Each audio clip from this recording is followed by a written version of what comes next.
I had to come back with it. It's Perfect. Yeah. It's perfect. Yeah.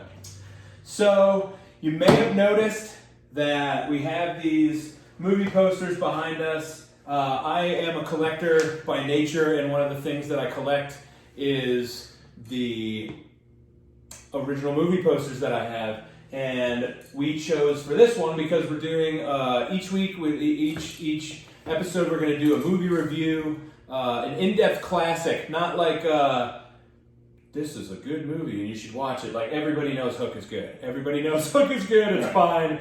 But each week we're going to take one of those classics, and obviously since I happen to have the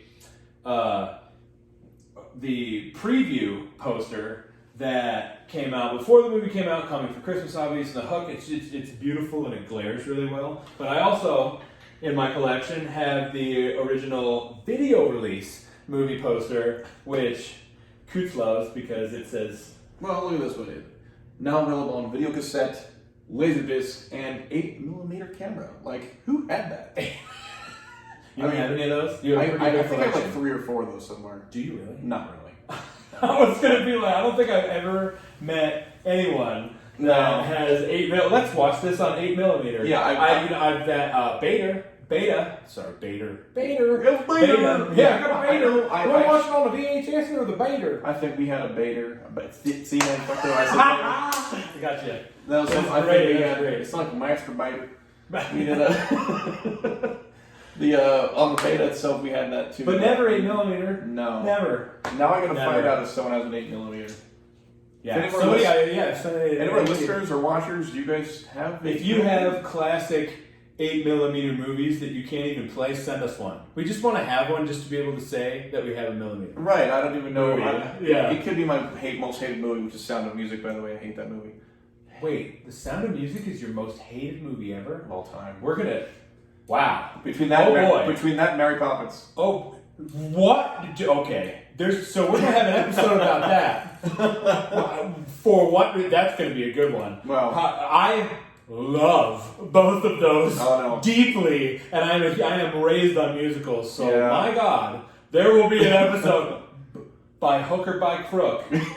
There will be an episode on where we're talking about why you don't like The Sound of Music and why you don't like Mary Poppins. Mary Poppins. Oh my God. So, but for now, hey, I will say this much: equal hate for Friends and Leonardo DiCaprio. Okay? Oh my God. See, this is the thing. He likes to wind me up, you see, because boom, those of us intelligent, rational, logical folks understand that Leonardo DiCaprio is one of the greatest male actors happening in our lives. And he just doesn't feel that way. It's unbelievable. No. Unbelievable. So, good news. Wait, hold on. I gotta piss off Tank one more time. Oh boy, here we go. How I Met Your Mother is funnier than Friends. You're out of your mind. You're out of your mind. That's just... For another time, we'll have this conversation. Wow. That's 4. That's 4. 4. Well, I don't know why he peppers me like this. No. I have feelings, Little salt, little pepper. I'm just kidding. I don't have feelings. So, one of my favorite movies of all time, and one of my most prized possessions in my original movie poster collection. I got some good ones. Wait till you see them. And the fact that you have both of them is awesome. Thank you. Thanks. Yes, right. Like I tried to, if there was one that was really cool that was not the image that you think of when you think of the movie, but that is the one that you remember seeing because of the video store. Right. That was the one I got that one for the classics. Right. Most of the video ones that came out decades ago many of them are the images because they had the time and the effort to make a poster the way they wanted to look. A lot of times the previews check out this one cool thing we did and it looks pretty amazing. So in those cases I got both. So and the other two are Pirates of the Caribbean, On Stranger Tides, and Dead Men Tell No Tales, but it goes along with the Hook and pirate theme. So yeah, it goes all right. You know, it's definitely meshes. Pirates. You know, Hook. You know, skull and crossbone, and it's kind you know, hooker by crook, it works. A double. Pow-pow. Pirate puns. Pow-pow. So in 1991, Hook came out. Yeah, I was 11. And I was 10. I was 10 years old, so it was perfect for that line when he's like, to a 10-year-old, I'm huge. Like, I was like, oh my God, I'm 10. Yeah. It was perfect for me.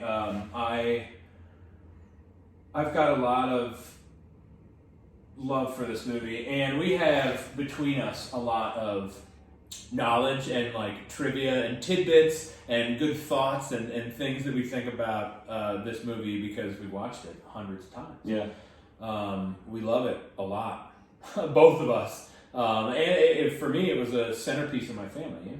Yeah, definitely. Yeah, It's one of the ones that we watched. Yeah, we on watched heavy rotation. On a heavy, regular rotation. Yeah, same. Both of my brothers, my younger brothers, they love this movie as well.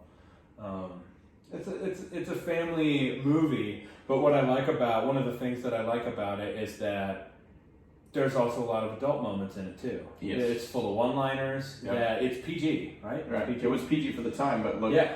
I mean, Yeah. I have some movies that I own myself that are PG, and I'm like, oh, that's pushing the boundaries, or you know. But between us, we have a good bit of time spent in watching this. Oh yeah. Each week when we do our review, we purposely, even though he and I both have seen this multiple hundreds of times, we both specifically sit down and watch it again because, as I'm sure many of you know, you can watch a movie and see something for the first time the 74th time you watch it. Yeah. You know, and that actually happened. I have one to share for later. It's going to be it's a good line that I was like, did he just say that? Oh my, that's amazing! And I just never noticed it before. But that's what I love about rewatching your favorites and classics. Yeah, it's so great. Like trivia wise, there's a bunch of this is a very cameo heavy movie. I didn't even realize until I got older too. Like they were just people when I was a kid. Sure. You know, and then you got older, you're oh, that's a, and you're like, wow, there's more people in here that you thought, or because of the musical backgrounds or whatever, you're noticing these people later. Oh, that was a person such as. I'm like, oh, they're actually bigger actors or bigger in whatever field they were in. But you notice from either your parents or what have you, and it's like, oh, that tripped me out. That was a big thing for me. Yeah, I think it's cool that both of us, having watched this at the age we did, ended up going the entertainment, TV show, movie, and knowledge route, and watching all the classics and seeing all the things so that those cameos that are now there that we remember seeing the first time as these characters, it's more prominent now because somebody's like, I heard this young, like I was a young teen. I might not have even been a teenager yet when I heard the first one usually that comes up that is a great one is Glenn Close. It's one of the most famous cameos of all time. It comes up on a lot of lists because she's a phenomenal, like timeless female actress. Right. And most people that hear that, like you're like, what? No, Glenn Close isn't at Hook. Yeah, I've watched this a million times, and to be fair, to be fair, out of the 100 and whatever times I've seen this movie, I still never noticed.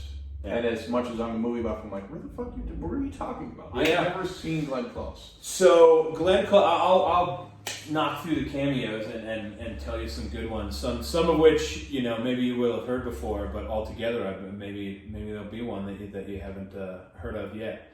But the first one is Glenn Close, and it's when Peter Banning first arrives in Neverland, and he's on the ship, and he's already got his hat and coat on, and Hook is like, who told you to get a timeless war? Hook.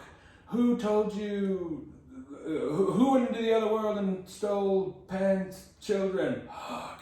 And who didn't believe I could do it? Like that whole moment. Somebody's not the law, strangers not the law. Like, and everybody, and all the pirates are like, what? And it splits as he goes down the carpet. Yeah, you gotta remember that. But goes down the carpet and like you, and splits them. Yeah, it's like parting the Red Seas. It's definitely what it is. It's because he's like all the pirates are like, not me. No, it was not me. I didn't do it.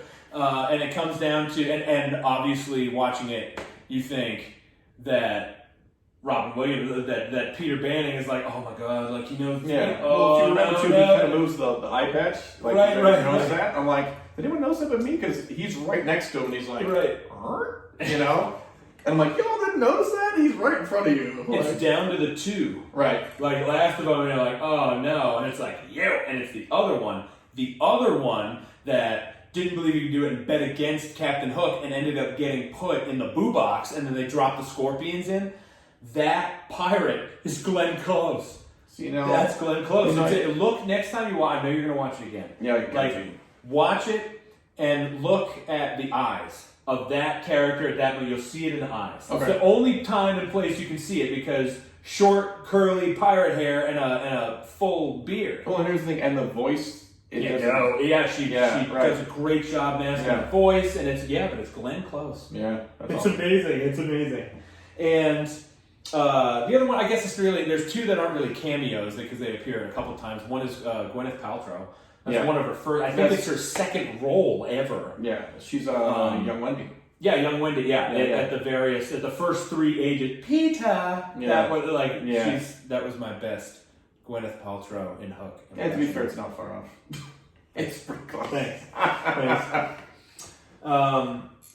She's in like 3 scenes, but that was like her second role ever. Right. And the other one that's in a few spots is David Crosby from Crosby, Stills and Nash. Yep. Yeah, that's he's got a character name, his specific pirate, and I can't think of the name right now, but he's the one when the kids are in the cargo net, like hoisted up, save me, daddy! That's David Crosby from Crosby, Stills and Nash, and he's also the one that Thudbutt when Thudbutt does the plank pop 2 times during the fight at the end. And the first time shoots the guy into the water, not him. The second guy that gets hit in the nuts with the plank, like right in the middle, like boom. He's like, ooh, like that's David Crosby. Right. That's David Crosby. So he's in like 3 spots, and I think he's got 3 or 4. Yeah, there's one of the bigger ones. You know, it's like what is it? He does the shit. Where do you go? Like the long live hook or whatever, and it's.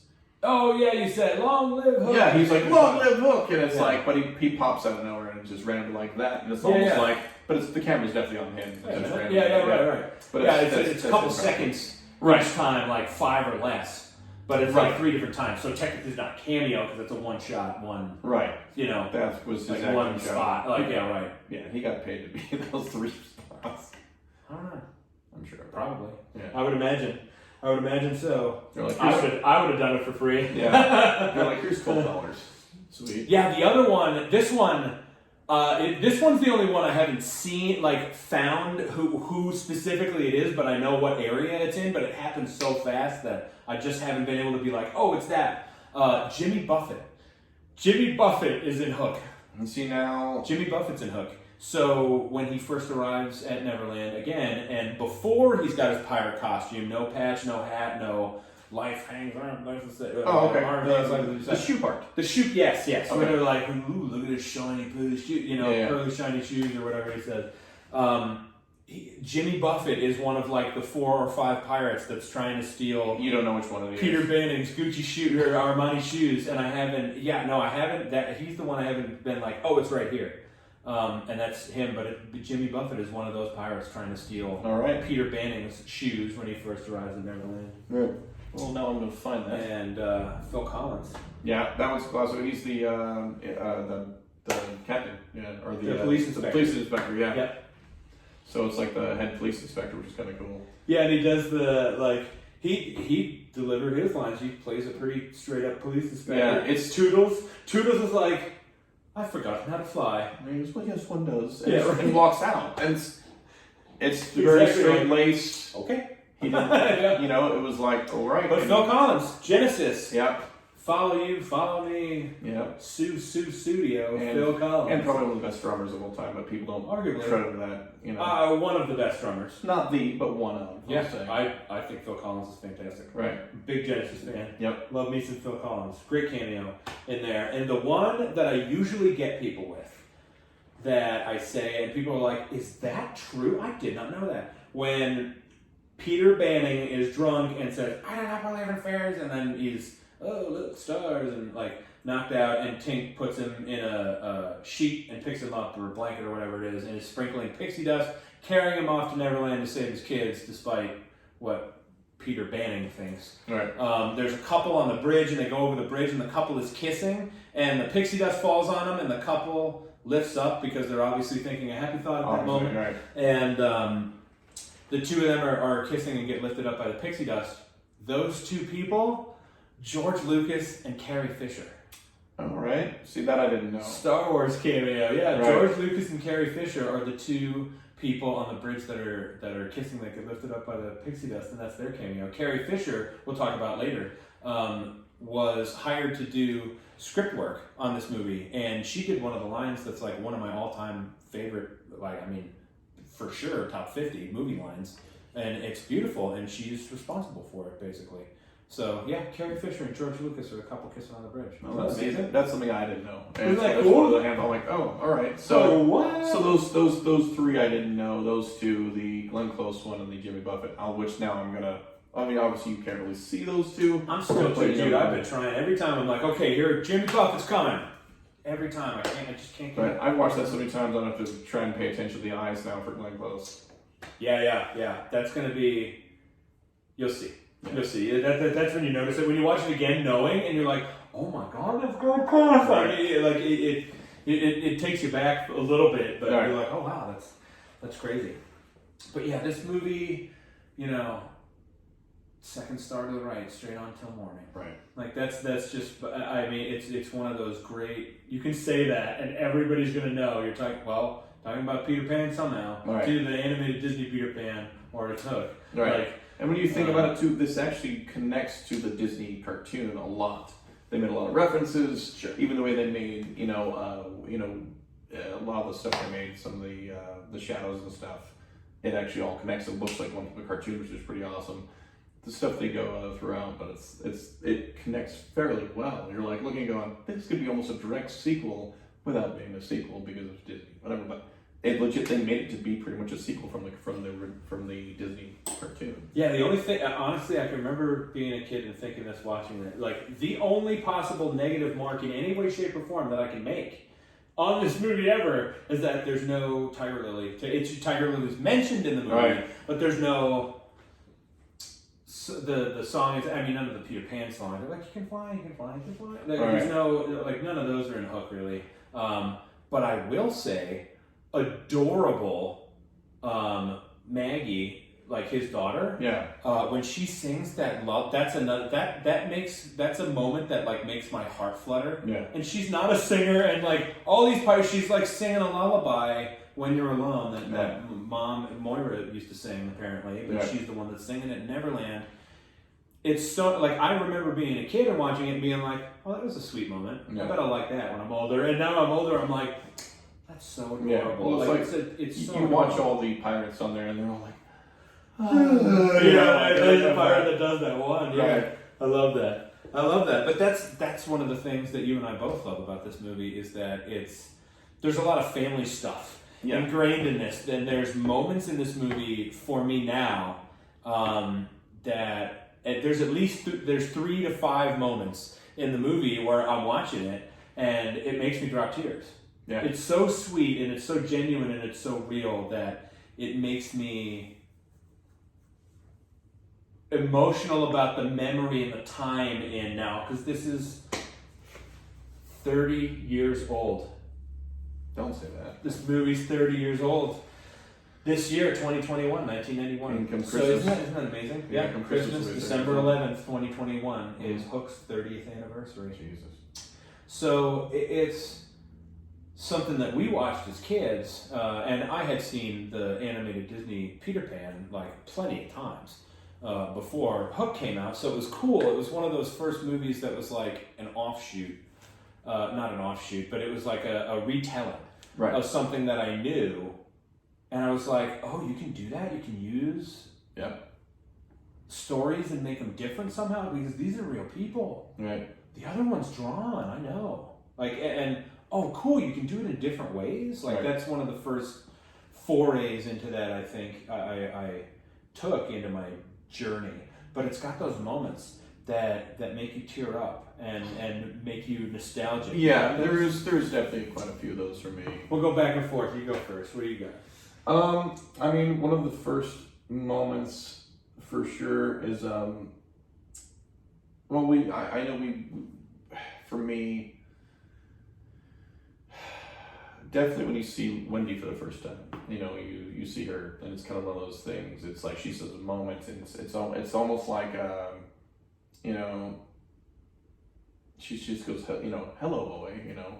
Every time. That's the first moment in the movie. Right. That gets me. That's the first one of those in a series. Right. Chronologically in the movie. Right. That's the first one that gets me. Right. It's the best. Maggie Smith, that's a great lesson in acting for any people that see this that think about acting. At that point, Granny Wendy, has been spoken about and talked about, but that's the first time you see her, and those are the first two words she says. Yep. But it's such an impressive delivery because the way she says, hello, boy, it's got such depth and such emotional significance to it that it hits him differently. You also got to it's one of the, in my opinion, it's one of the best entrances a character's ever had. Right. It's definitely, as people always forget too, though, is that Wendy was also in love with Peter Pan. Oh. Yeah. What a bummer that one is, huh? Like, can you imagine? Think about that. The story of this, right, is she is in love with Peter Pan as a child herself, and then however many decades later that she's been wishing he would love her, he falls in love with her granddaughter. Yeah. Ouch. This story has a lot of heartbreaking moments that people know. Tank's in love with Peter Pan. Yeah. There's some moments in this movie and you're like, Jesus. Like, I watched a few and I'm like, good Lord, like, these moments are really heartbreaking and our moment, you know. And that's probably one of the most, that's a teary-eyed moment for me because you realize, like, well, if you know the story of Peter Pan and you're like, oh, when she was a kid, she had a crush on Peter Pan and that, and loving him. And you get older and you're like, oh, wait, that's Wendy. Oh. Yeah. Oh, you know, and it like instantly goes, you know. Ooh. You know? Right? Definitely when, you know, there's just a couple other, but, you know, for me, I got one. The one that gets me every single time. There's two that my mom had done. Like, movie lines are very big in our family. We use them, we say them a lot. And if we're trying to convey a certain message or a certain emotion and we know that everyone in our immediate family, like, it's like an inside joke in our family, not a joke, but like we use movie lines to convey certain messages because we've all seen them so many times together. Right. And it means something to us. My mom does two of them. One that she used to do when I was a kid and one that she still does now, but both of which started when Hook came out. The one that gets me every time is when Pockets is trying to, and he like keeps moving Peter Banning's face around and he eventually like grabs his cheeks. And I was just an angry kid in general. Like, my mom all the time, like, I had like my resting face as a kid. I was always like pissed or in trouble or angry or something like that. So if I had to work on smiling all the time, believe it or not. And my mom used to walk up to me and be like, wah, with two fingers and like fix my furrowed brow. Right. But she used to, a lot of times when I was like in that state or like had that face and she could see it, like she'd walk up to me after this and like look at me and grab my cheeks and push my cheeks to make me smile and say, oh, there you are, Peter. Oh, and every time I hear that, and he acts that so well. At that moment, he's like genuinely so excited to see his friend Peter Pan in this man's eyes. On top of that, he really has to talk the other lost boys into at least agreeing to give him a chance. It's not even that they're believing, but to at least give him a chance to believe. Yeah. So that moment is so touching. It's so touching. And it's and you go, at the moment it's like he really goes, okay, I need help. He has my kids and shit. But it's like that moment is just like, oof. Yeah. Yeah, yes. It's a good one. It's a heavy one. That makes me. When I watched it this week. That's one of the times I dropped a happy thought tear. Yeah. And the other one that my mom still does. She said this to me like a week or like 2 weeks ago. I think I was on the phone FaceTiming with my mom, and she looked at me. And our family does this to each other all the time. Like we'll be like, "I believe in you, Peter." Like so. Yeah. That's the like at the end when. His son is like, you are the Pan, you are Peter Pan. Yeah. He's like this. Yes. I know the exact scene. Yeah. So, that's the other one that my mom still says it to this day. Like, I believe in you, Peter, to like let me know that she thinks I can do something. Yeah, I think the one that gets me in that moment too is again a Tink moment, and she after because there's two right here is later in the movie is right when Peter Pan becomes Peter Pan. And he kind of forgets his children for a moment. Forgets he has kids. Yeah. He goes to sees her at the clock and she gets big? Right. That moment. And he's like, Tink, you broke your house, or whatever. Yeah. But it's like they have a moment where she's like, I loved you. And she confesses right then and there, like, I've always loved you, blah, blah, blah, blah. And then she kisses him and he's like, more. And then he's like, Mora. And he mentions his wife. And you instantly see Tink's heart get shattered. Yeah. Oh, yeah. It's another one of those heartbreaking moments. Right. Peter Pan, breaking hearts again. Right. So he does that, and then later at that moment with I believe in you, she runs over and reassures him, I believe in you. Yeah. And it's equally fuck. Oh, yeah, right. You're like, wow. Thanks for the knife, man. You might as well just twist the water. Yeah. But that's and definitely. And then when she said she does the same thing when he gives Mora a kiss for the first time. She's a teenager. Like that Tink goes up to the window and press you can see her wings drop. No. Here's the thing with that too. It's also Wendy's there, and it's the last time Wendy's like, I can't go with you. I cannot go with you to Wonderland anymore. And he's like, why? He's like, I'm old now. I have children of my own. I have grandchildren. Yeah. This is my granddaughter. This is Moira. Warrior, sleep in the bed. Yeah. Right, and he does. She goes the 60s parties, night sheets. Right, that gives me the freaking chills. Yeah. But you go through that whole scenario. Give her a kiss. Right, and she's like, no, I can't have it. No buttons, no symbols, yeah, no buttons, no symbols. I don't want you to rip her heart out like you did mine, type of thing. And he says, no, a real kiss. Right. And literally my first thought, right, watching that, at some point when I was a younger adult, I was like, if I was Wendy, I would be like, wait a minute, you've known this whole time what a kiss is? Here's your thimble back, bro. Yeah. Are you kidding me? You just tell me you weren't into me. Right. You know? Remember too, though, as soon as he kisses her, the thimble falls down. Yes. So it rolls away. But at that moment when he goes for that passionate kiss, that first kiss, Tinkley flies in and goes, and to the see her go, and you can see her wings. She goes, you can see her mouth no, and her wings drop. Yeah, it's you're like, oh, it's probably one of the most heartbreaking moments. Oh, it's super heartbreaking. That's the thing about this movie. That's one of the things that's so amazing about this movie is it's a ride. It literally they put it together like an adventure. Yeah. And it's so cool. You get all of these different things. Yeah. Love, rejection, fear, hate, happiness, imagination, all of these different things happen in this 2 hour and 15-minute movie. Right. And it is, if you single out these things, it is heartbreaking, Yeah, Toodles, really I love is. Toodles is hilarious, but Toodles is off. Right. Somehow mentally. He's definitely not right in the head, but I think it's Toodles is hilarious. When I was a kid, bro, when I was a kid, I swear to you, the first time I watched it, when he opens the door when they arrive there, and he's like, it's snowing! And slams the door. Well, I started laughing before Jack. Well, I just think it's like because Jack really goes. Yeah, and he chokes on his gum. That's right. I was already laughing at that. I was like, it's snowing, bam! and he started like half a second later. Right. I beat him to it though. Right. I was like looking at Jack being like, right, man? Right. It's hilarious. It is so funny. It's so funny.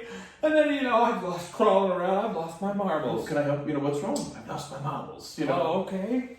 Yeah. And to the layman, right? To the normal adult that doesn't have any Neverland, legit. You actually apparently have lost your marbles, You are crazy. And that moment's really sweet too. When after the food fight, when Thudbutt and Peter Pan, well, he's still Peter Bannon technically at that point, are on the he's in bridge, that transition, like almost bridge. there. Right. In the tree, like they just finished the food, so he's starting to use his imagination. Right. But they were on like the rope bridge in the trees where Thudbutt is like, I remember Toodles, and like gives him the marbles, and Peter's like, he really did lose his marbles. Right. Like, yeah, he lost them good. Yeah, that movie's like super touching. I think at the end, that scene is very nice. You know what that reminds me of? The that bridge? scene where the bridge scene where they're doing the marbles and everything. Yeah.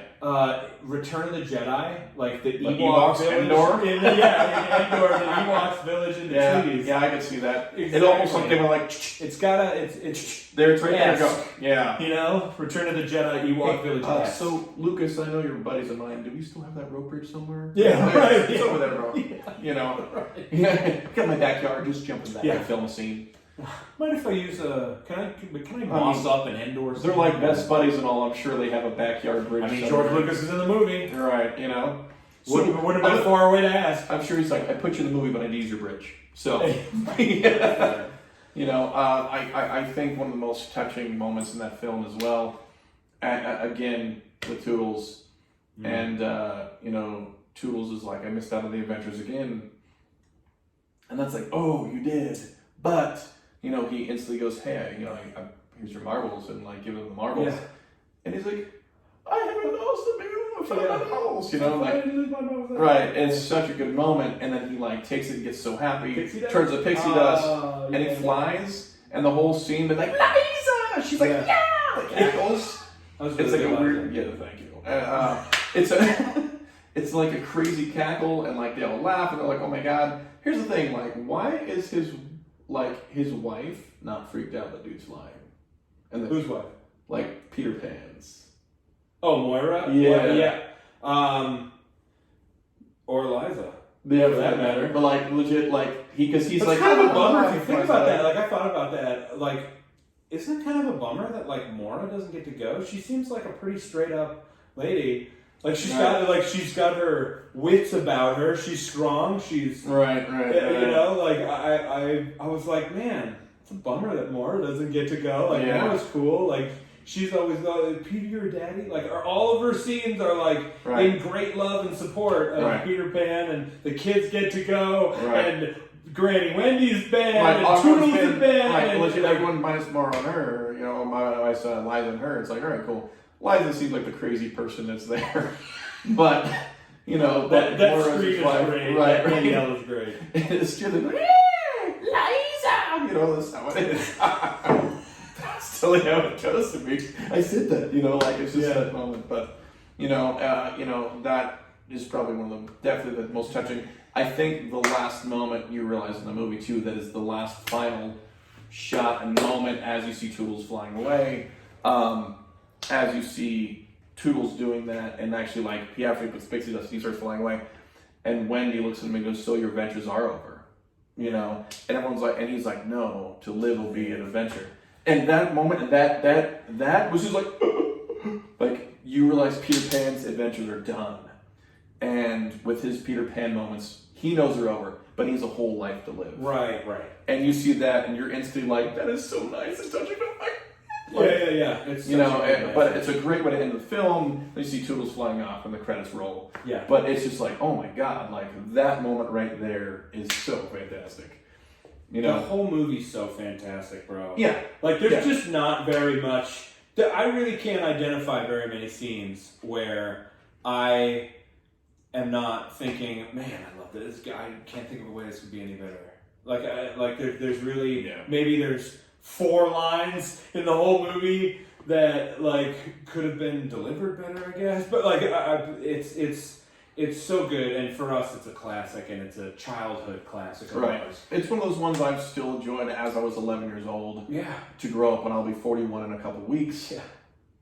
And I put it on there, and I enjoyed every moment. But now there's a little more tears. I know I didn't cry when I was 11. Sure. But now, yeah, I don't think I cried once when I was 11. Right, but having children and just the moments and being married and all of that, you're like, holy shit, what have I missed on, and this and that, and I've had my moments of that. It's like, you know, watching all these children be able to use their imagination and the whole realization of Peter Pan, like being able to use his imagination when he was a child and this and that, with like the whole food fight scene and this and that, and him realizing, you know, and also like moments of him realizing he's kind of a crap father that he's missed out.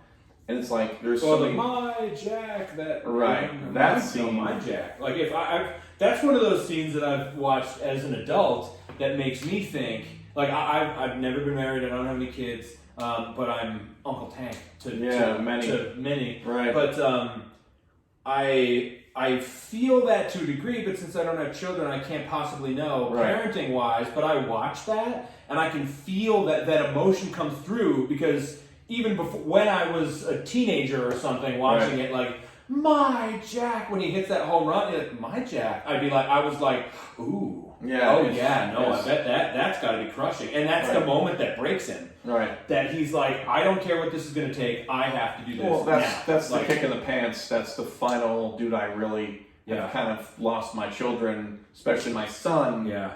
I fucked up. Yeah. I have to now work my way to getting that back and getting my family back, and I think that's the moment. Again, a heartbreaking moment. Right. You know, in a series of those along that same storyline that's intertwined with everything else too. Like when the kids are lifted up in the cargo net because they've been taken, and Peter Banning is terrified, afraid of heights, and he's on the mast and sweating and shaking, and he's reaching out, and he's that far away, and the little girl goes, "Come on, Daddy, Mommy could do it," and I was like, "Oh my God!" Like crack, like my heart cracked, and I don't even have the children, so I wonder. Like, you're not afraid of heights? I'm extremely afraid of heights. Are you really? Yeah. Oh, I didn't know that. Yeah. This chair. So then, well, I mean, sorry to say it this way, but like even better. My question is for you then, like. Since you are afraid of heights, you can identify actually a little closer to that situation you have kids and have the kids in the cargo net, and you would be shaking and sweating. He did such a good job of doing that. My middle brother, is terrified of heights, and we got locked out of the house once, and he had to. I had blown my knee out, so I couldn't do it, and he had to get up on the roof and go into the bedroom that he knew his bedroom window was unlocked, and go into that, and it took him like 45 minutes to move 10 feet. Yeah. And I was like, for the first couple feet, I was like, what the fuck are you doing? Like, come on. And I was like, oh my God. And he was like, I'm trying my best. And I was like, what is it? And I looked, and I was like, oh my God. Oh, that's wrong. He's terrified of heights. I had forgotten. It had been years since it had been brought up, and he was shaking and sweating, and he was terrified, and I was like, this is amazing that he's able to get on the roof and do that and get it, and he did. Yeah. And he got on the roof, and he went in the window, and he went in the house, and unlocked the door, and I came in, and I was like, wow, that's impressive. That was a phenomenal feat of strength. I was so proud of him at that moment. Yeah. So you had that same thing, and like going up the mast, you do have young children. Yeah.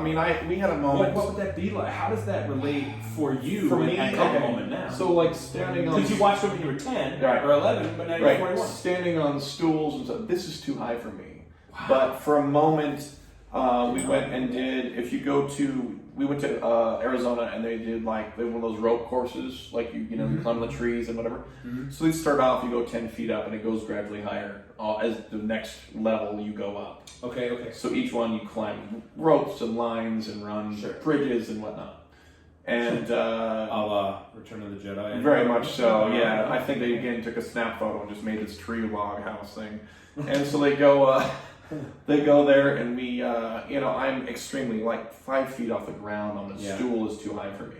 And I'm freaking out. And they put you in ropes and you're connected. Sure. But I took my children. Like zip lines and those kind of things? Like yeah, they have, kind of a setting? Yeah, they have that. They have the cargo nets you climb up and all this stuff. And like rope bridges where there's planks that move and that kind of stuff? Okay. So we did that, and my kids are zoom, zoom, zoom. My son is jamming across, and me and my little kids kind of go on the smaller one, but it's still pretty hectic. Like, that would still be hardcore for me. Yeah. And I'm on the adult one, and I'm very proud of myself for even going past the first log, let alone halfway through the thing, the obstacle course.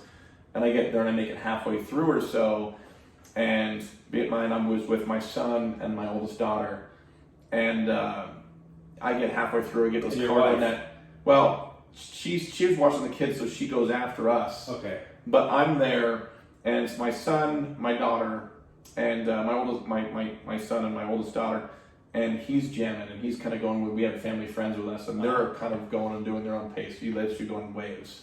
Well, he's like a certain it makes sense. Three people, like a water slide. Right. Like you get a certain cadence of when you can go to allow people to get out of the way or move. So my son is now jamming, and I'm like, hey, if you need to go ahead. Yeah. I get to this cargo net, and I'm about halfway through, and I think I'm kicking ass. I get, we just won this rope swing, swim across, get the cargo net, I get to the top of this platform, and I have an anxiety attack, and asthma, and I have asthma. Yeah. And I just, asthma kids, instantly hyperventilate, and I got dizzy, and they had to pull me down. Yeah. And I was kind of like proud of myself, but disappointed at the same time, because I didn't make it to the end.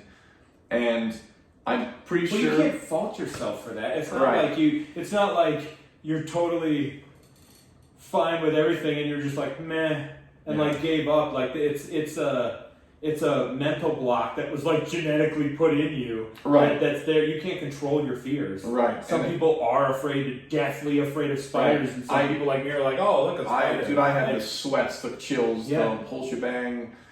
My oldest daughter, I'm pretty sure she could have made it, but I think she tapped and hey Dad, I'll end with you. I think she could have finished. I think it was like a pity. Hey Dad probably finished it in record time. His wife was a rock star, by the way. Yeah, so she's good at my wife and super smart. My wife was with her best friend. Was she an Olympic hopeful? Her sister. Oh, that's your sister. Okay. Okay, so her sister is but genetic superior family set up, but the wife went to college, went to Johns Hopkins, played lacrosse. Right. She played. My mom went to Johns Hopkins. She played football, and she played with the boys in high school. And she was a defensive end. She kicked ass. She was loved rocking people. She was starting, and she has records in her school still to this day. Amazing. And not shocking. Yeah, phenomenal. Since I know her, I'm like, But everybody else is like, wow. Yeah, phenomenal athlete. She not only, so she started after we did, finishes the race.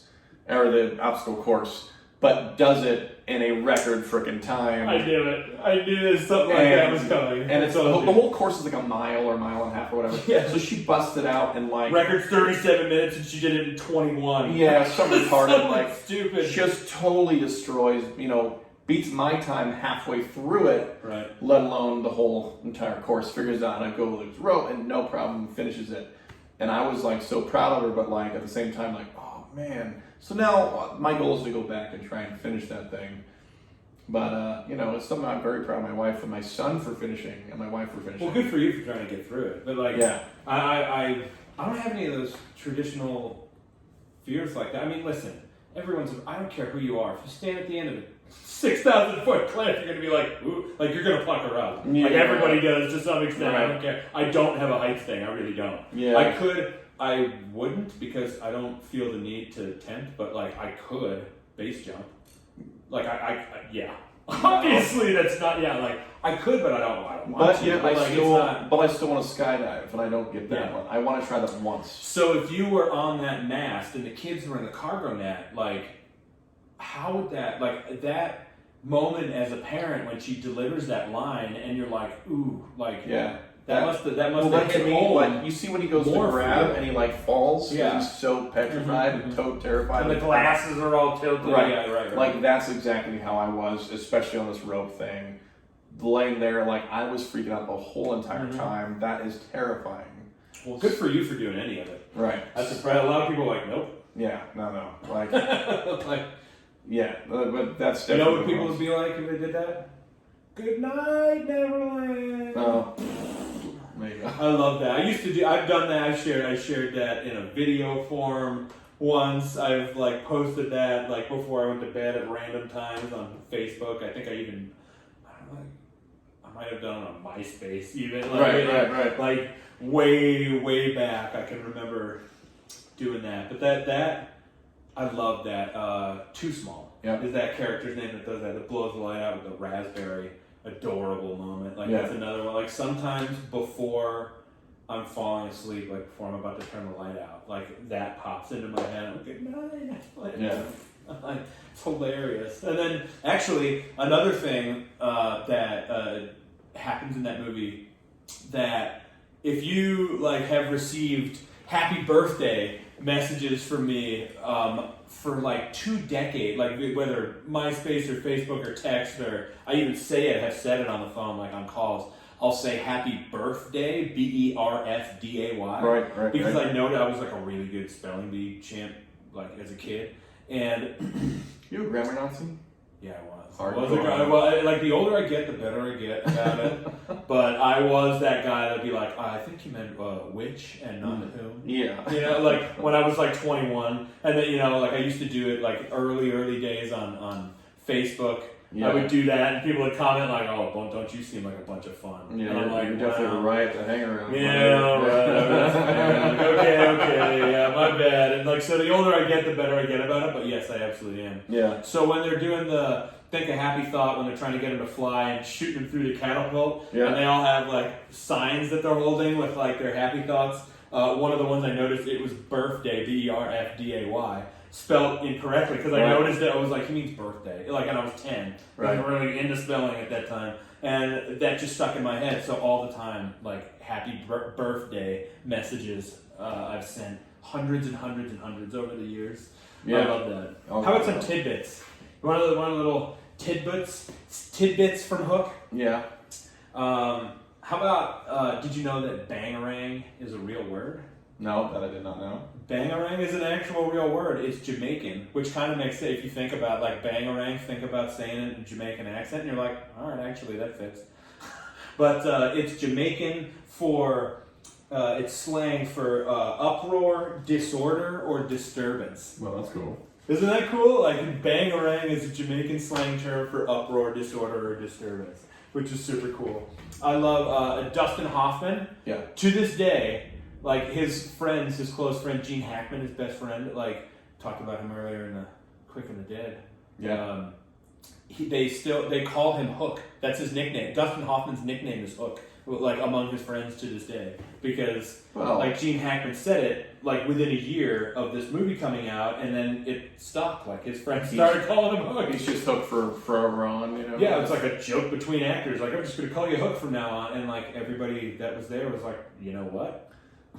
To be fair, he did, portray that character extremely well. I believe it. Dustin Hoffman's a timelessly good actor. Yeah. Tootsie. Yeah. I mean, it just The Graduate, like the movies he's been in. Yeah, But it's interesting, this movie, Captain Hook. Remember, I liked you a 10-year-old and huge. I thought you'd be bigger. It's funny because Dustin Hoffman is also an actor that's very well known, not happy about it, mind you, but very well known for being very, very small. He's 5'5.5". Yeah. And Robin Williams is 5'7". He was 5'7", Robin Williams. So he was actually 1.5 inches taller than Captain Hook, and obviously like Peter Pan has now grown up and is a man, so it's not going to look the same as it was. But the animated one, Captain Hook it looked like he was 6'5". I mean, he was literally twice the size of Peter Pan, and it's for like to a 10-year-old, I'm huge, which is a funny little line to throw in there if you ever watch the Disney animated one.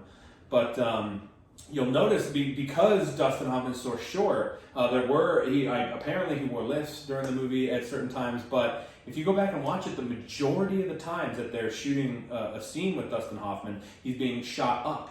The only times he's being shot down is when, at the end, when he's defeated and he doesn't have his wig on, it makes him look smaller and defeated. Because Captain Hook's supposed to be this larger-than-life king of captains, you know?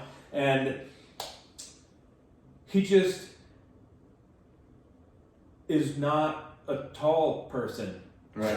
So they had to do things. So when he's delivering speeches, they're shooting from the deck of the ship, and he's up on the up the stairs looking at it. Or when they're in the museum of broken clocks, he's talking they're shooting him from Jack's perspective, looking up at him. I guess I never really noticed that. I think I knew he was short, but they've always placed him with actors his size or close to his size. Yeah. Which is close. I mean, an inch and a half is close, but Captain Hook's supposed to be really tall. Right. He's supposed to be 6'5" or whatever. Or even 6'2" for that matter. Even if he's our height, it's still that compared to whatever. It's dude, we're not short guys by any sort of standards. So when I'm not 6'2" either. Right. I'm 6'3". But it's it's the idea of he was supposed to be that giant of a man. Yeah. And it's wow, you see him, he's at the end of the movie, he's legit decrepit and old and wow, he's now tinier than the kids almost. The Lost Boys are almost bigger than he is, and he's yeah, let me at least start with dignity. Interesting little tidbit. Right.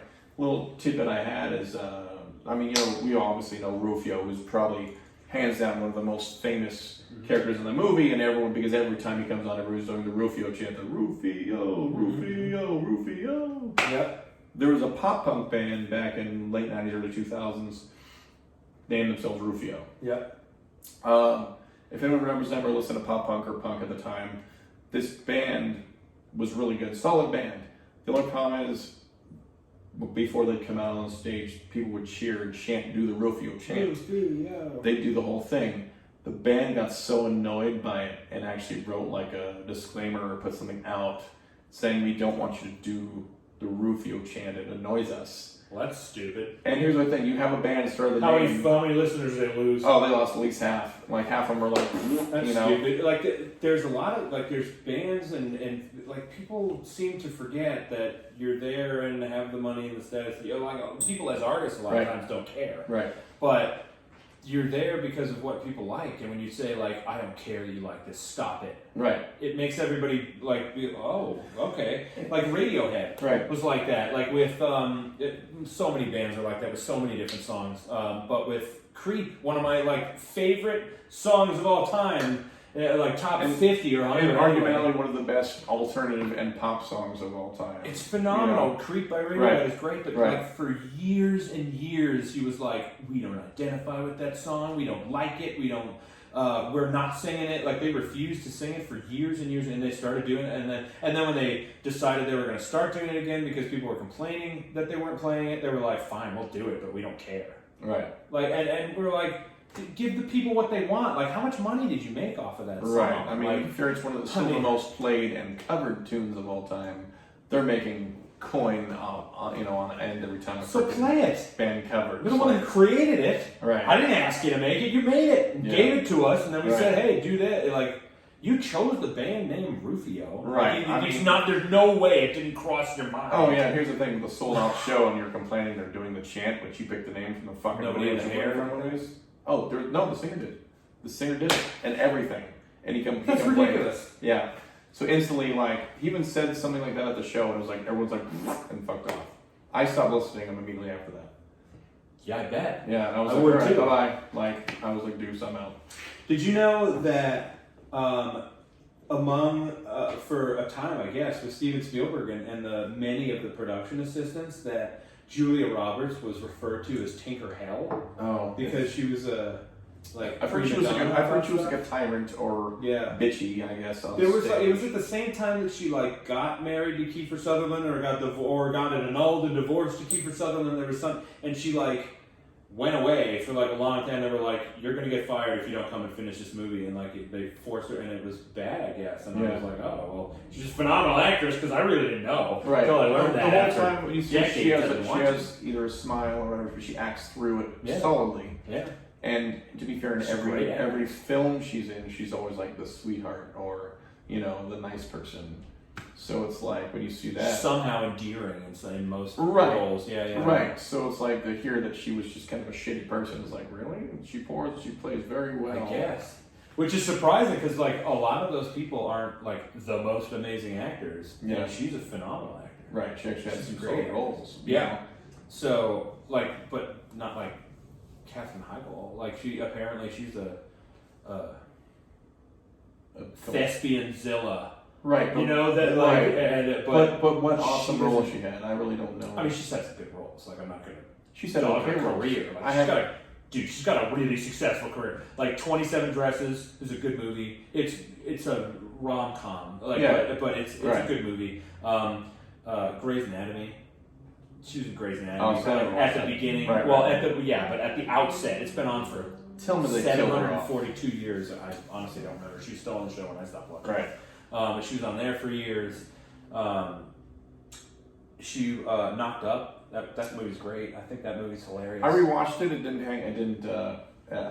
Hasn't aged well? No. Really? No. Oh. Like 10, 15 years to me. But like Julia Roberts, like timeless. her filmography is unbelievable. Right. I think she's a decent actress and a fairly solid actress. Been timeless. Her solid roles held together. Yeah. But you know, it's. But yeah, she was, and this isn't actually a prima donna thing, but like most of her scenes were flying. Right. So she actually had a production assistant who was hired for the sole purpose of cleaning Julia Roberts' feet. Isn't that interesting? Like, so she wouldn't have dirty feet on the sole, like her soles of her feet wouldn't be dirty in the flying scene. So she had a trip, she landed on her feet and had dirt on her feet? Right. Right. Is that just because she wanted them clean or had a foot fetish? Oh, I hope not. Right. Is it really like touch my feet? You know, like who's into that? I don't like my feet looked at, let alone touched. So yeah, feet no, are I don't do feet. Feet isn't my thing. I just doesn't work for me. If that's your thing, what do you put on a resume? Like I'm a foot dresser? Oh, well, you do what? I don't know. Like that. I scrub the barnacles. Julia Roberts' foot assistant. Gross. Yeah. Foot fetish. So I think that I noticed a fourth wall break, and I think it's the only one. I haven't I noticed it. I know the one moment too. You know what I'm talking about? If I remember, I think it's only one. Yeah. But if I remember correctly, I want to say right after Robin Hood. I keep calling Robin Hood for love God. Peter Pan hits his head with the baseball, and it falls. Oh yeah, Jack's home run hits him in the head. Yeah, you know, it makes that and falls. yeah, and it goes in the water. Right. Yeah. Is it that moment? Yeah. So he scoops the thing, like, and it's him, the 10-year-old Peter Pan, like, oh my god. And then he, like, grabs the ball, and then he tosses it up, and then the shadow tosses it up, and he's like, right. And, like, looks in the camera, like, right. Did you just see that? Like, real quick? And that's the only, for those of you who don't, most people know, but, like, the fourth wall, the fourth wall break is, the idea is that you're shooting it, like, it's an entertainment thing, so it's a camera or a show or whatever, and there's 3 walls. You can't have 4 walls or you wouldn't be able to see what the people are doing. So the fourth wall is the camera. So it's an acknowledgement that you're being filmed, that you're on camera. Yeah. That you're being recorded in some way. Like it's a spoken moment or a look or whatever, but it's really that, hey, there's a camera. Right. You acknowledge it. So there's plenty that do that purposely and a lot, and that's part of their thing. And there's some that it never happens ever. Like I would say the majority, there are not fourth wall breaks. Right. But yeah, at that moment, like he's a, like, and I really don't know if that was ad-libbed or not, but I can tell you that just Robert Williams. Here's the thing. Now I'm curious. I kind of want to look it up to see if it was a spoof, like they just left it in there because it was funny. Yeah. Like maybe we should research it and come back. You know, if any of you know, please let us know. Feel free, message us or anything, and say, hey guys, it was a spoof, or they just left it there because it was ad-libbed, and we're like, well, that's funny. You know, that could be something too, which would be. But it's the only one I noticed. It's the only fourth wall break I noticed in the movie. Yeah. I don't know if it is the only one, but off the top of my head, because I was like, you know, that's a fourth wall. I think that's the only fourth wall. I was thinking that when I watched it. This time, another really good tidbit, like it's a really genuine, natural moment that I really, really liked, was at the end when the kids are already in the air and he's got to leave Neverland to go back and be a dad. And he's got his sword, like his pan sword, and he's like pointing it at the kids, like who's gonna get it. All of the kids, like none of the, all all of the Lost Boys that were there knew that Robin Williams, the actor, was going to choose one of them to be in charge of all of the Lost Boys in Neverland. Oh, they were never told. No, none of them were ever told which one it was going to be. So all of those reactions when they're like looking at the sword, like, is it me? Is it me? Is it you, dude? Oh, is it you? Like it's they're like, oh, like because they don't know. They knew somebody was going to be chosen, but they didn't know who it was going to be.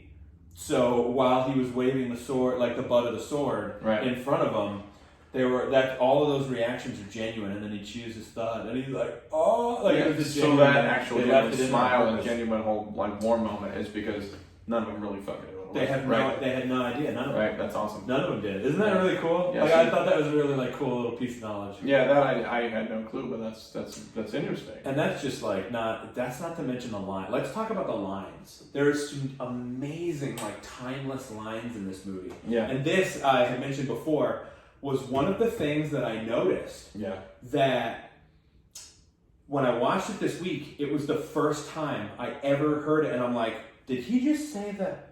And I was like, that line's amazing. And you've heard that part every time you've seen it. It's loud too, and you just don't realize what he says. Like, so you remember when they're doing the fight at the end of the movie between the Lost Boys and the pirates, and Peter Pan runs to the Lost Boys and like, let's get ready to show them the white light we're made of, and like the rallying cry to go get them, you know.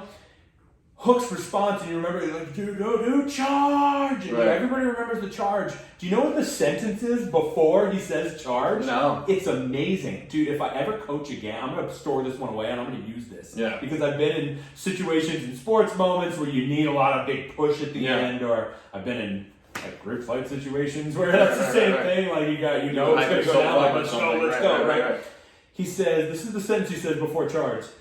Remember the fires from hell that forged you. Yeah, see if I heard that. Charge. I was like, I heard that, and I'm like, did he just say, remember the fires? And I rewound it, and I was like, remember the fires from hell that forged you. I was like, that's a... cool. Like, I got a little warm there, but then I was like, that's a good one. That's like... That's a really good one. Like the rugby days, you know? Yeah, exactly. That's exactly where I went. I was like, that's what I'm talking about. It's almost like turn that shit into a hot dog or something. Like, no fucking moment. Like the fires from hell that forged I can see walking out and just yelling that and then being like, George! Like, it would definitely hype you up. Yeah, I can see that. Yeah, I just, like, there's so many good lines. I feel like you should be, like, if you're a coach, yell at right. children. I'm gonna save it, to like little kids. Like 5-year-olds. Mom, you know what he said? Remember the fires of hell that forged you. Screaming. I'm intense when I'm screaming at too. Like stuff our coaches can say, stuff we're not allowed to say now, we would give them a heart attack. No, that would not. What did he just say? Yeah. I just thought that was I've never noticed that line before. Yeah. That, like, watching it in preparation for this is the first time I ever noticed that line. Yeah. I was like, that's incredible. Yeah. That's incredible. I thought it was amazing. There's so many good lines in there. Yeah, I guess you always hear the, remember the white lights, you always remember that. Yeah. I guess you don't really hear. It's muffled. It's like, you gotta listen to it. You're right. Charge! And then you're like, okay, cool. So I can remember. You know exactly what part I'm talking about. Right. But you only remember the charge. You're like, I didn't know that was the sentence before. Like, it was the first time I heard that sentence. Right. And I was like, that's amazing. Yeah, it's a fantastic line. So many good lines in that movie. One of my favorite lines ever in a movie. This, like we mentioned before, was written. Carrie Fisher is responsible for it. It's so sweet. Princess Leia herself. Yeah. Wrote, at least spiced it up, but she's credited with this line in it. And it's the one at the end, like when Peter Pan comes back, he's in London, he wakes up at the base of the statue, and Smee, or is sweeping Bob Hoskins is sweeping the bottles up. And then Tink lands and says, Tink, and he lands it, and she looks at him, and she says, you know that place between sleep and awake, that place where you still remember dreaming, that's where I'll always love you, Peter Pan. That's where I'll be waiting. Yeah. Man. See? That's a tearjerker. Yeah. Like, that's so sweet and such a genuine moment. And you know what's so amazing? Like, we all know that place. Yeah. I have that place. Like, there's someone out there that like they know who they are. Like that, I have memories of the past and its dreams. Right. And that place between sleep and awake is such a relatable thing, but it's totally manifested. It's such a beautifully constructed line. Right. You know, it's so nice. Yeah, I will say that that in that moment you also realize, you know, for Tink especially, is I think it's like we will never be together until either A, dreaming or death. Yeah. And it's like, wow, that's it's rather heartbreaking. Like not only did again, heartbreaking moment. Well, it's very sweet. Well, he did decide to break a few hearts in this movie. I mean, between Wendy's and Tink's, that's what I'm saying. You know, it was like he fell for like the one he could have been like his best friend or whatever, and you know, quote unquote, the chick who was in love with him her whole entire life, and basically gave away her life to not have anybody. That's what I'm saying. And she was like, no, I'll pick your granddaughter. Like, how crappy. Yeah. What an amazing woman Wendy is. Yeah. Still was like, this person is so amazing. If that's what it's got to be, then that's what it is. Yeah. I'm not going to deny my granddaughter who I love so much this love. Yep. Wow. Yeah. That's impressive. Yeah. So many good. So, adult lines. There's a lot of adult lines in this movie that absolutely I didn't understand as a 10-year-old and didn't make sense to me. Yep. But a good Smee at the beginning, he says, "A man so deep, he's almost unfathomable." Wow. It's amazing. Like I didn't catch that at 10. Right. I don't think I got the unfathomable. I understood what that line meant, but I didn't know a fathom was a depth of measurement in water at that point. So deep, he's unfathomable. Oh my God. Like I totally missed that. Well, I mean, right after that, I know that he makes that little hand joke too. Let's give him a hand because he only got one. Like it's like you just made a joke about him losing his hand. He was apparently, Bob Hoskins in the movie was like the jokester on set. Do you know, like between takes, it's rumored that it's confirmed, I guess, by people that between takes, Bob Hoskins would sing Lionel Richie's "Hello, is it Smee you're looking for?" Oh my God. That's what he would do, to cheer people up, and took up some time during between takes when they were resetting cameras. That's awesome. awesome. Isn't that awesome? Yeah. He's a joke. Bob Hoskins amazing. Roger Rabbit's amazing. Bob Hoskins incredible. Yeah. Super British. Yeah. The most British dude ever. That's pretty accurate what he said. But with Roger Rabbit didn't sound British. Mm-hmm. Right? Actor.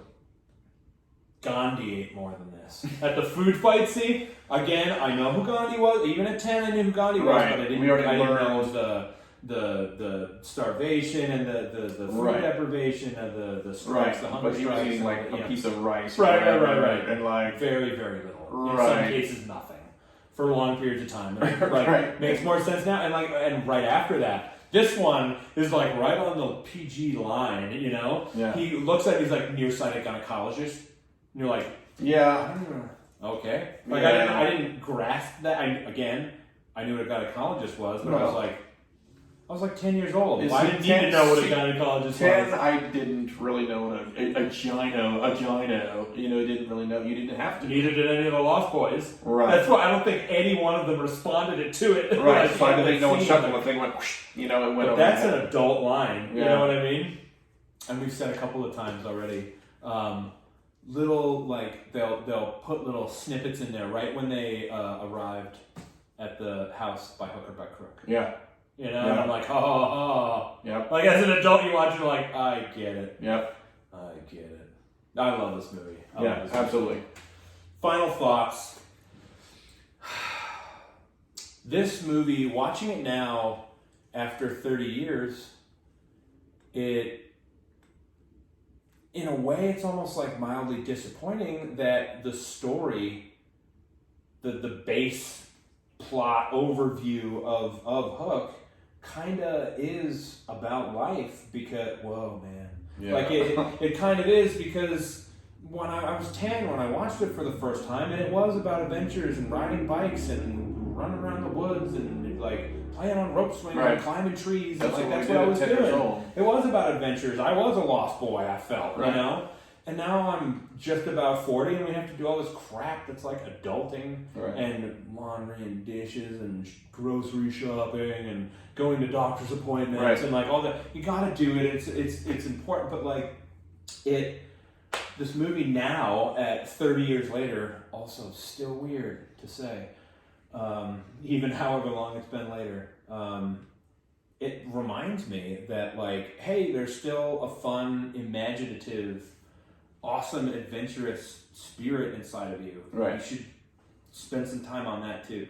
Right. You know, but I've been, 30 years later, I've been watching it. It makes you think like, oh, how did that happen? Like you think, like when you watch I was 10 watching it, I'm like, how do you forget when Pockets was doing the thing? Like, how do you forget who all that, the like, cool stuff why did the 6-year-old have to recognize the eyes of the 45-year-old? How did the 45-year-old not understand the...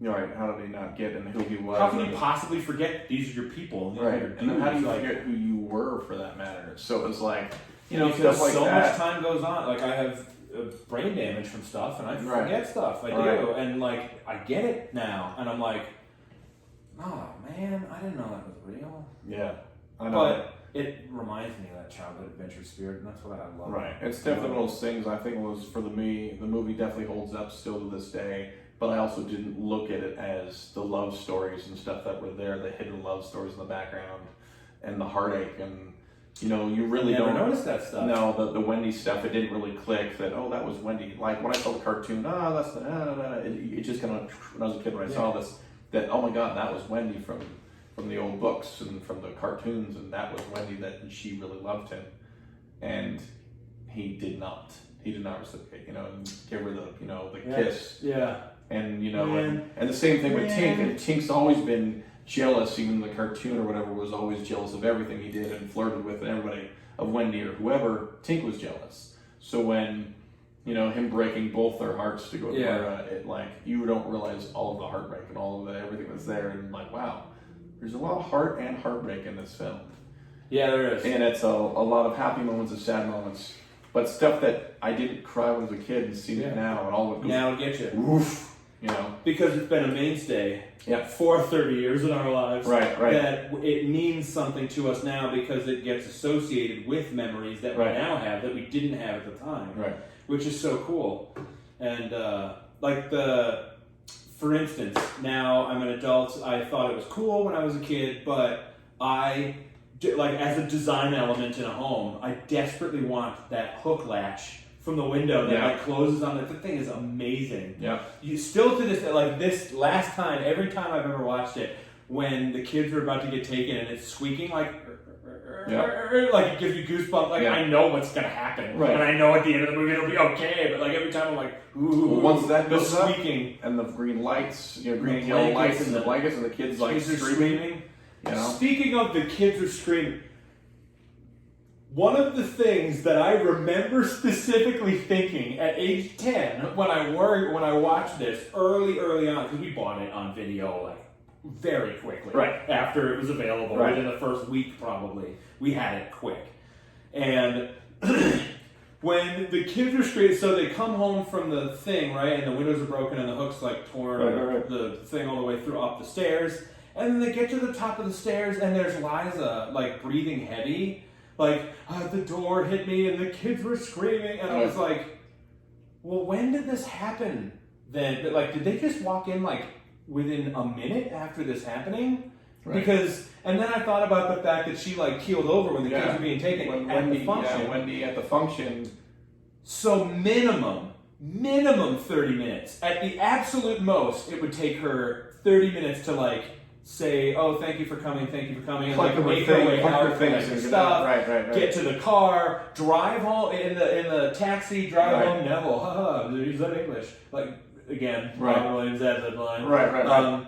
And then they come up to the house, and it's all torn apart, and then there's Liza at the top of the stairs sitting there, the children were screaming, minimum 30, I'm saying 30 to 90 minutes, and so I'm thinking, have you been sitting here since this happened for an hour? Did you not call the police? Why would you not call?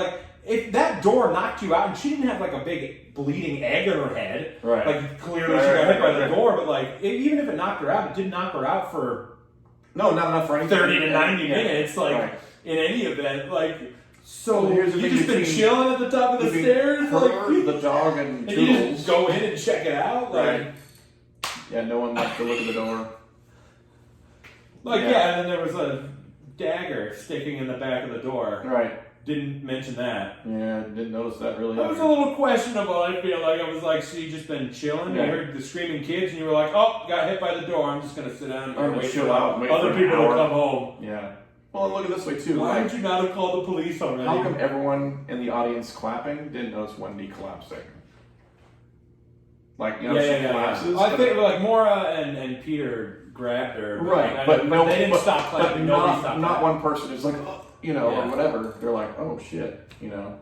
So it's like, I don't know, little things like that. You're like, did you Yeah. not pay attention? Did you not see that? Or Right. what you doing chilling for an hour and a half?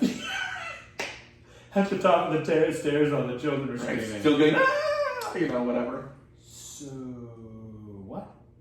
You know, Yeah, like, I don't know. and then you just decided to chill and wait. Or Yeah, I mean, I would have those questions. Like Yeah. they skipped that of probably Dad being like, you know, Oh, you know what? Peter. The power was out. Yeah, That's true. I remember the power is out. So Okay, you didn't okay, call the okay, cops, okay. But still, right. why did she not like? Well, it's but also look at this way though. When the cops show up, you know, when Phil Collins shows up, power's all back on, and I get the power, correct me if I'm wrong. You know what? all the power of them being there. Weren't the power line and the phone line two different things? Like the hard phone line, the hard line. They would be down if there's no power. Back in the day, those old power lines, that was different.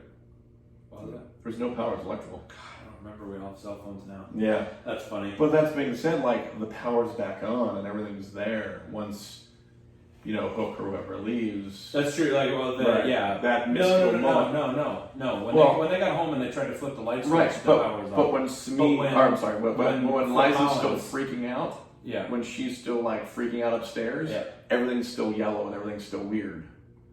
You know what I mean? I don't Everything's think so. everything's still off. They're still like looking for the children, and it's like Well, the children are like the screaming with the blankets up in the right, green that's yellow gone. mist. No, that's gone. Like, Right. but that's right after. Like everything's still kind of wonky, like kind of misty in the room, and it's like, why were you still there for over an hour? Minimum. At least, like I said, I mean, if they were around the corner, it would have been 30 minutes to get out of that room. Right. You were saying bye to 200. And they people. were like laughing and joking coming out of the taxi. So Right. that which indicates you didn't like leave and walk out immediately. You didn't rush and say, we gotta go. It was like Yeah. yeah. I don't know. Strange, huh? But I don't know. 30-year-old film, one of my favorites of all time. all time, Still a classic in my eyes. so good. Yeah. So good. So thanks for watching, and those are our thoughts on Hook. What do you got? Did we miss anything? Yeah. Let us know. Tell if, us any little tidbits we don't know. We love knowledge Yeah. when it comes to this stuff, and we'll do another one next time, Yep. and we'll let you know when that is. But thanks for checking it out. Yeah. Thank you. Hook. Yep.